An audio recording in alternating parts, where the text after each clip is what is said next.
नमस्कार मित्रों, सर्वप्रथम आप सभी को होली की हार्दिक शुभकामनाएं। मैं आचार्य सुशील शर्मा आज पुनः एक नए आध्यात्मिक विषय के साथ कुंडली के कुछ विशेष कुयोग होते हैं जिन्हें हम अलग अलग नामों से जानते हैं। उन्हीं में से एक है काल सर्प योग। तो आइए जानते हैं काल सर्प योग कितने प्रकार के होते हैं।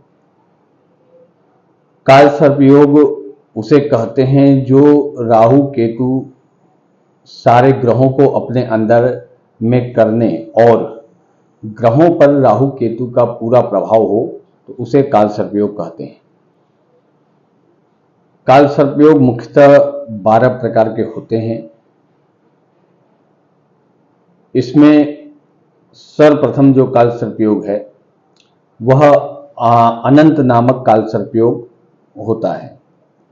अनंत नामक काल सर्प योग में लग्न से लेकर सप्तम भाव पर्यंत राहु केतु में फंसे ग्रहों के मध्य अनंत नामक काल सर्प योग कहलाता है। ऐसे जातक को आगे बढ़ने में काफी संघर्ष करना पड़ता है। वैवाहिक जीवन कष्टमय होता है। मानसिक परेशानी बढ़ती जाती है।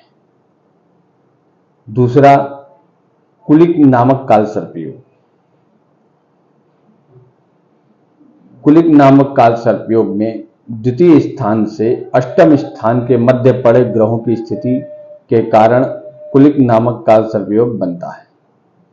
ऐसे जातक को संघर्षमय जीवन, परेशानी युक्त खर्च बढ़ता रहता है और अस्वस्थ रहता है और व्यक्ति कुलीन होते हुए कंगाल हो जाता है। तीसरा है वासुकी नामक काल सर्प योग। तृतीय भाव से नवम भाव के मध्य स्थिति के कारण वासुकी नामक काल सर्प योग होता है। इस योग वाले जातक को भाई बहन मृतजनों से परेशानी बढ़ती रहती है। नौकरी धंधे में परेशानी बनती रहती है। परिजनों से हमेशा मुसीबत का सामना करना पड़ता है। चौथा है शंखपाल नामक काल सर्प योग।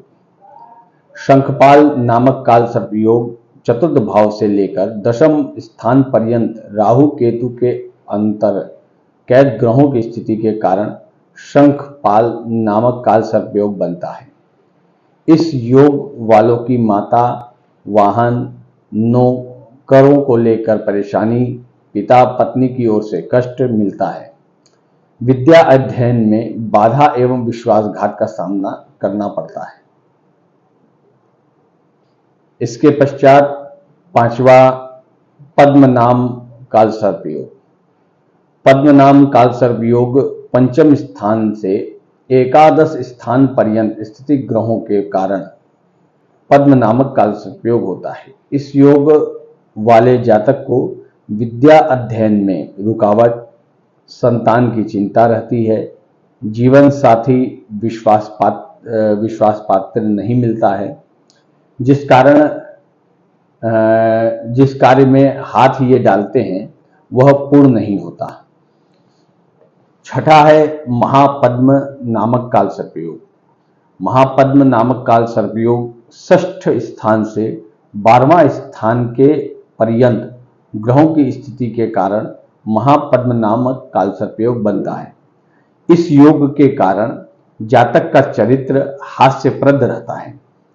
बाधाएं बहुत होती हैं। निराशा की भावना बनी रहती है। जीवन कष्टमय होता है। निरंतर संघर्ष बना रहता है। सातवां है तक्षक नामक काल सर्प योग। तक्षक नामक काल सर्प योग सप्तम स्थान से लग्न भाव प्रथम भाव तक राहु केतु के बीच फंसे ग्रहों के कारण तक्षक नामक काल सर्प योग होता है। ऐसे व्यक्ति का वैवाहिक जीवन तनावपूर्ण रहता है। जीवन साथी से विक्षोभ, प्रेम प्रसंग में असफलता होती है। बने कार्यों में रुकावट आती है। भागीदारों एवं मित्रों से धोखा हो सकता है। 8वां कर्कोटक नामक काल सर्पयोग अष्टम स्थान से लेकर द्वितीय भाव पर्यंत ग्रह स्थिति के कारण कर्कोटक नामक काल सर्पयोग होता है। इस योग के कारण जातक की अल्पायु, दुर्घटना का योग, स्वास्थ्य चिंताजनक रहता है, प्रयत्न करने पर भी असफलता बनी रहती है, परिवार में अपयश, समाज में सम्मान नहीं मिलता इत्यादि इस काल सर्पयोग में होता है। 9वां है शंखचूड़ नामक काल सर्पयोग। शंखचूड़ नामक काल सर्पयोग 9वें स्थान से तृतीय स्थान के पर्यंत ग्रह स्थिति के कारण शंखचूड़ नामक काल सर्पयोग बनता है। ऐसे कारण जातक को भाग्य उदय में परेशानी, मित्रों से शत्रुता, राजयुक्त नौकरी में भय बना रहता है, रिश्ते नातेदारों से संबंध खराब होता है, जीवन कष्टमय होता है। 10वां है घातक नामक काल सर्पयोग। घातक नामक काल सर्पयोग 10वें स्थान से चतुर्थ स्थान पर्यंत ग्रसित ग्रहों के कारण घातक नामक काल सर्पयोग होता है। इस योग के कारण भागीदारों में मनमुटाव, सरकारी अधिकारियों से तनाव, परिवार में विग्रह, चिंताजनक निरंतर व्यवहारिक एवं गृहस्थ जीवन कष्टमय होगा। 11वां विषधर नामक काल सर्पयोग। एकादश स्थान से पंचम स्थान पर्यंत ग्रहों की स्थिति के विषधर नामक काल सर्पयोग बनता है। इस योग के कारण ज्ञानार्जन में दुविधा होती है, उच्च शिक्षा में बाधा, चाचा, ताऊ, नाना, नानी इन सब से पूर्ण लाभ नहीं होता,